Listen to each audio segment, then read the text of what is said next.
Hello and welcome to ninja prep. This is Kapil Goyal, your educator and mentor for PG physics. तो इस video lecture के अंदर हम लोग कम्युनिकेशन के प्रैक्टिस क्वेश्चंस डिस्कस करेंगे। 3 से 4 लेक्चर में कम्युनिकेशन के प्रैक्टिस क्वेश्चंस डिस्कस करेंगे। टोटल लगभग अराउंड 80 टू 90 जो ये टोटल क्वेश्चंस होंगे और मोस्टली आस्क्ड क्वेश्चन होंगे, यानी कि किसी ना किसी एग्जाम में आए हुए क्वेश्चन होंगे। तो मोर देन सफिशिएंट होंगे, ये क्वेश्चन कर लेना, बहुत होंगे इतने क्वेश्चंस, है ना। तो चलिए स्टार्ट करते हैं। तो सबसे पहला जो क्वेश्चन है उसमें बोला गया है essential elements of a communication system are. एक कम्युनिकेशन सिस्टम के एसेंशियल एलिमेंट क्या होते हैं? तो देखो 3 एलिमेंट होते हैं, there are 3 elements.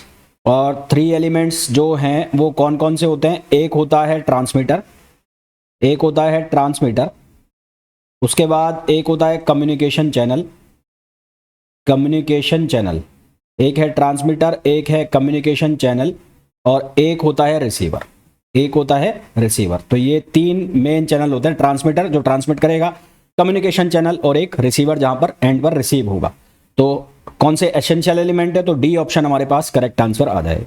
Next question है, इनमें से कौन point two point communication mode का एग्जांपल है? पॉइंट टू पॉइंट कम्युनिकेशन जो है वो किसके बीच में होता है? जब लिंक स्टैब्लिश हो जाए सिग्नल और रिसीवर के बीच में, सिग्नल ट्रांसमीटर और रिसीवर के बीच में लिंक स्टैब्लिश हो जाए तो उसको हम कहते हैं पॉइंट टू पॉइंट कम्युनिकेशन। तो point two point communication, point two point communication, इसका मीनिंग क्या है? इसका मीनिंग है link established, link between signal transmitter, link between signal transmitter and receiver, और रिसीवर के बीच में जब लिंक एस्टैब्लिश हो जाए तो उसका जो हमारे पास एग्जांपल होता है वो होता है टेलीफोनी, है ना। क्या एग्जांपल होता है? टेलीफोनी। अगला क्वेश्चन देखो, अगला क्वेश्चन है which among the following is not a basic terminology used in electronic communication. इनमें से कौन जो है इलेक्ट्रॉनिक कम्युनिकेशन में यूज नहीं किया जाने वाली बेसिक टर्मिनोलॉजी है? तो ट्रांसड्यूसर का यूज किया जाता है, ट्रांसमीटर का यूज किया जाता है, अटेंटेशन का यूज किया जाता है, टेलीग्राफी जो है वो टेलीकम्युनिकेशन में यूज नहीं किया जाता। तो हमारे पास जो सही आंसर है वो क्या आ जाएगा? टेलीग्राफी आ जाएगा। तो नेक्स्ट क्वेश्चन है कि which of the following is not a transducer. इनमें से कौन ट्रांसड्यूसर नहीं है? तो ट्रांसड्यूसर जो है उसका मतलब क्या होता है? ट्रांसड्यूसर एक डिवाइस है जो कि एनर्जी को एक फॉर्म को दूसरे फॉर्म में कन्वर्ट करता है। तो ट्रांसड्यूसर क्या होता है? ट्रांसड्यूसर ये क्या है? It is a device, it is a device. तो ट्रांसड्यूसर इज अ डिवाइस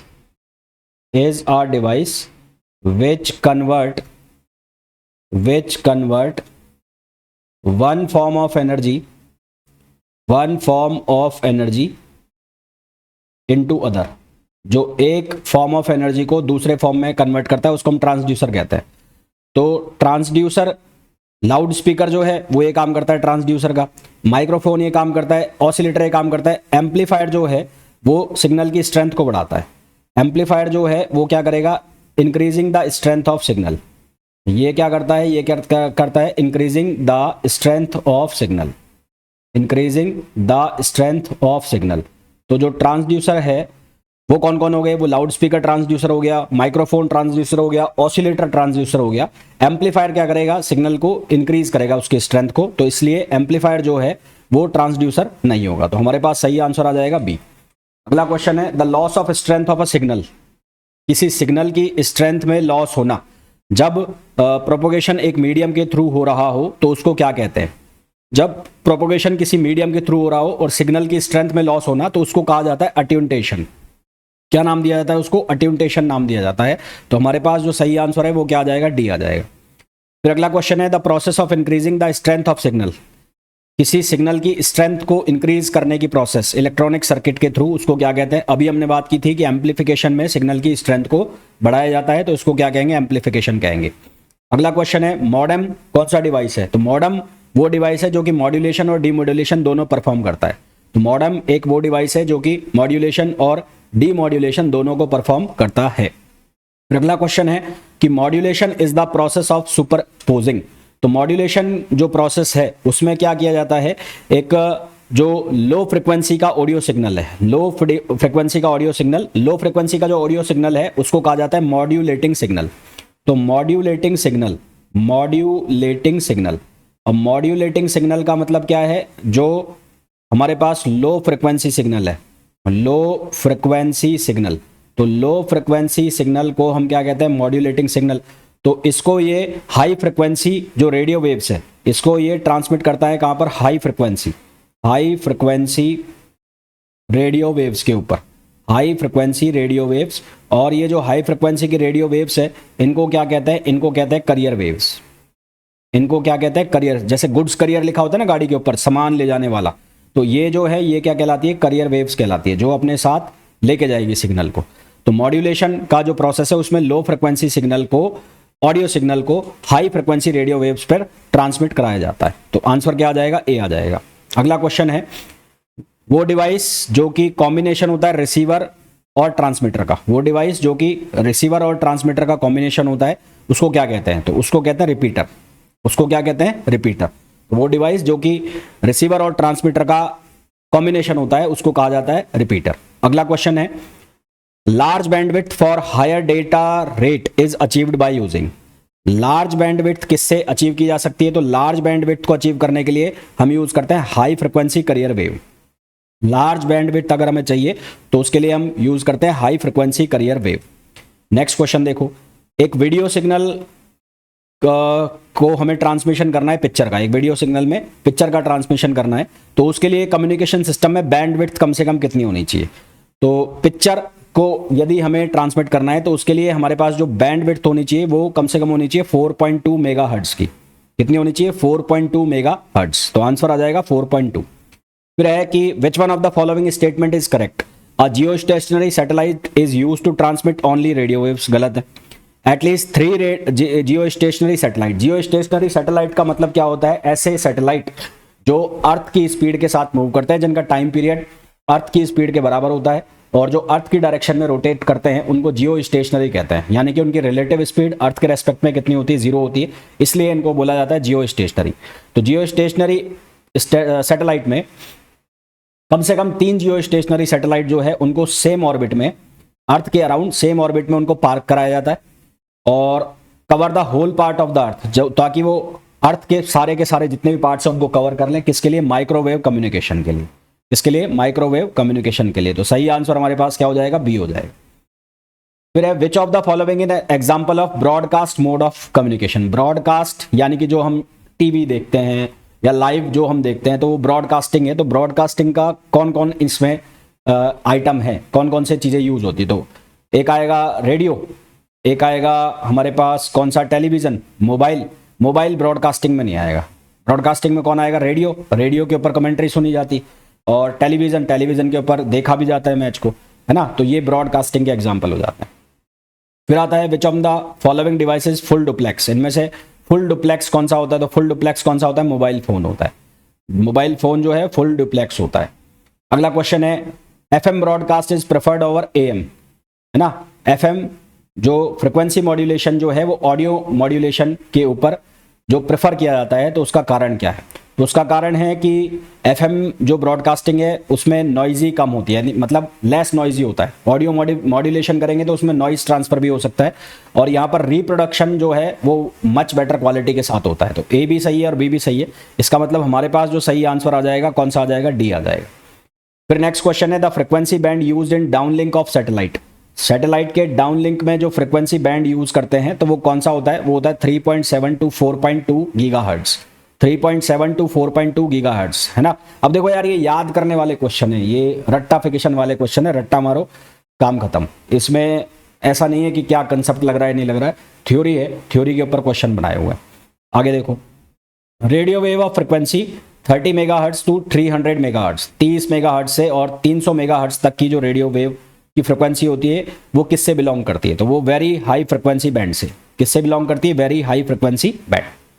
फिर है for base station to mobile communication. Base station से मोबाइल कम्युनिकेशन स्टैब्लिश करने के लिए फ्रिक्वेंसी बैंड, कौन सा फ्रिक्वेंसी बैंड चाहिए, तो उसके लिए 840 से 935 मेगाहर्ट्ज का, 840 से 935 मेगाहर्ट्ज का फ्रिक्वेंसी बैंड उसके लिए रिक्वायर्ड होता है।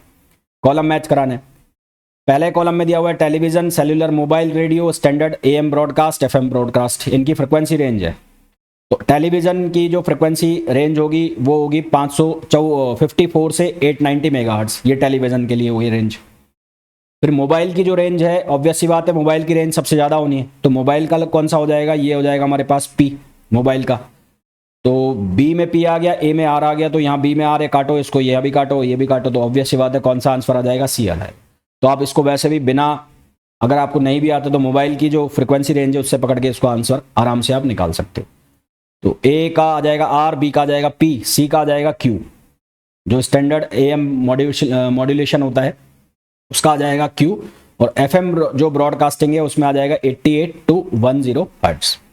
Next, in optical communication system operating at 1200 nanometre, ये वेवलेंथ है, only 2% of the source frequency is available for TV transmission having a bandwidth of 5 megahertz, the number of TV channels that can be transmitted. तो कितने TV channel transmit किए जा सकते हैं?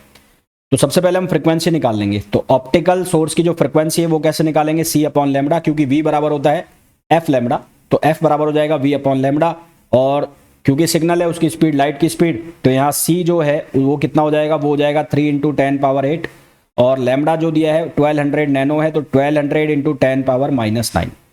तो यहाँ से हमारे पास फ्रिक्वेंसी आ जाएगी, फ्रिक्वेंसी जो आ जाएगी वो आ जाएगी 20 से, ये 20 काट दो, तो ये 3 चौक 12, तो ये आ जाएगा 2.5 × 10⁻14 है ना, 10⁻⁹ है, नैनो है, तो ये 10⁻20 से 20 काटो यहाँ पर, तो ये 6 बच जाएगा, 9 और 6 15, एक यहाँ ले लोगे तो 14 आ जाएगा।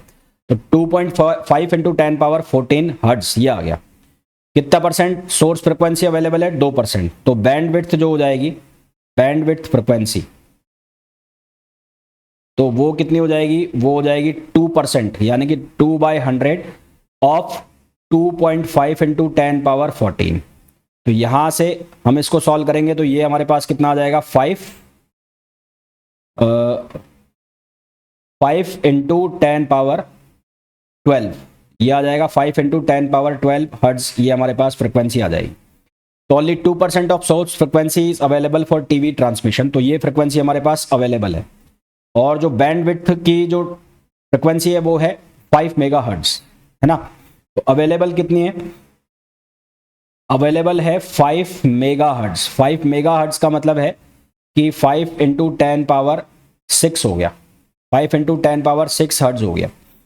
तो अब हमें नंबर ऑफ टीवी चैनल्स बताना है, तो नंबर ऑफ चैनल्स, तो नंबर ऑफ चैनल्स हम कैसे बताएंगे, हमारे पास जो अवेलेबल फ्रिक्वेंसी है, अवेलेबल फ्रिक्वेंसी अपॉन बैंडविड्थ की जो फ्रिक्वेंसी है, बैंडविड्थ, तो बैंडविड्थ की जो फ्रिक्वेंसी है वो कितनी है हमारे पास, 5 × 10⁻6, और अवेलेबल कितनी है, 5 × 10⁻12, और ये कितना है, 5 × 10⁻6, तो यहाँ से आंसर आएगा 10⁻6, 10⁻6 का मतलब हो गया 1 मिलियन, तो आंसर हमारे पास कितना आ जाएगा, 1 मिलियन आ जाएगा। आंसर कितना आ जाएगा, 1 मिलियन आ जाएगा। नेक्स्ट क्वेश्चन देखो, नेक्स्ट क्वेश्चन है, a microwave telephone link operating at the central frequency of 10 gigahertz, तो सेंट्रल फ्रिक्वेंसी है 10 gigahertz, has been established if 2% of this is available for microwave communication, तो इसका 2% अवेलेबल है microwave communication के लिए। तो पहले तो 10 गीगाहर्ट्ज को सॉल्व कर लेते हैं, तो 10 गीगाहर्ट्ज, तो 10 गीगाहर्ट्ज जो है वो कितना हो गया, 10 × 10 पावर, ये हो गया 9, है ना। तो यहाँ से बन जाएगा हमारे पास 10⁻10 हर्ट्ज, कितना हो जाएगा, 10⁻10 हर्ट्ज, इसका 2%, तो 2% इसका आ जाएगा 2/100 × 10⁻10, तो ये आ जाएगा हमारे पास 2 × 10⁻8, कितना आ जाएगा, 2 × 10⁻8 आ जाएगा। उसके बाद then how much telephone channel, तो यहाँ पर भी हमें बताना है कितने चैनल स्टैब्लिश करने हैं, और जो बैंडविड्थ है वो कितनी है, 8 की है, तो यहाँ पर भी कैसे करेंगे, 2 × 10⁻8 को डिवाइड कर देंगे, 8 किलो हर्ट्ज है तो 8 × 10⁻3 हो जाएगा, तो इसको लिख लो आप 20, और इसको आप 7 करोगे यहाँ से, और 3 4 हो जाएगा, और ये हो जाएगा 8, है ना, ये हो जाएगा 8, तो 8 दूनी 16, 8 पंच 40, तो 2.4 × 10⁻4, तो आंसर आ जाएगा 2.5 × 10⁻4, ये हमारे पास आंसर आ जाएगा। अगला क्वेश्चन है, बैंडविड्थ ऑफ 5 मेगाहर्ट्ज, बैंडविड्थ जो दे रखी है 5 मेगाहर्ट्ज की है, available for AM transmission if the maximum audio signal frequency use for modulating the carrier is not to exceed 5 kilohertz. Bandwidth है 5 मेगा की, और जो एक्सीड नहीं होनी चाहिए वो किससे एक्सीड नहीं होनी चाहिए, 5 किलोहर्ट्ज से एक्सीड नहीं होनी चाहिए। तो how many stations can be broadcasted with in this band simultaneously without interfering with each other. एक दूसरे से बिना इंटरफेरेंस के जो कितने जो स्टेशंस है वो ब्रॉडकास्ट किए जा सकते हैं। तो सबसे पहले हम यहां निकाल लेंगे बैंडविड्थ रिक्वायर्ड। क्या निकाल लेंगे, बैंडविड्थ रिक्वायर्ड, बैंडविड्थ रिक्वायर्ड।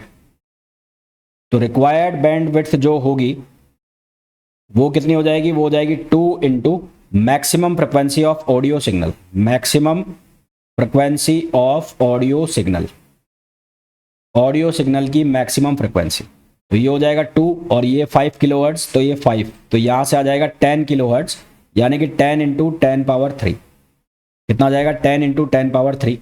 तो नंबर ऑफ स्टेशंस कैसे निकालेंगे, हमारे पास जो अवेलेबल है वो है 5 मेगाहर्ट्ज, तो 5 इंटू 10 पावर 6 को डिवाइड कर देंगे 10 इंटू 10 पावर 3। किससे डिवाइड कर देंगे, 10 इंटू 10 पावर 3। तो यहां से 3 गया, तो ये बचा हमारे पास 5000, 5000 और नीचे आया 10, तो ये सॉल्व करेंगे तो कितना आएगा, 500 आएगा। तो कितने स्टेशन स्टैब्लिश हो सकते हैं, 500 स्टैब्लिश हो सकते हैं। नेक्स्ट है a communication between a fixed base station and several mobile units located on a ship और aircraft utilising two way radio communication in the VHF and UHF is frequency band. तो ये आ जाएगा हमारे पास 30 to 470 megahertz. अब जितने भी questions आपने देखे ये more and less theory based ज़्यादा है। कुछ एक क्वेश्चन इसमें न्यूमेरिकल थे, न्यूमेरिकल भी ऐसे कोई टफ न्यूमेरिकल नहीं थे, थ्योरी आपने ठीक ठाक पढ़ी हुई तो इन क्वेश्चंस को आराम से कर सकते हैं। बाकी के बचे हुए जो क्वेश्चंस है अगले 2 से 3 लेक्चर में हम खत्म करेंगे। मोर देन सफिशिएंट क्वेश्चन होंगे, ये कर लेना बहुत हो जाएगा आपका। ठीक है, मिलते हैं नेक्स्ट क्वेश्चन में, नेक्स्ट वीडियो में। Till then thank you, bye bye.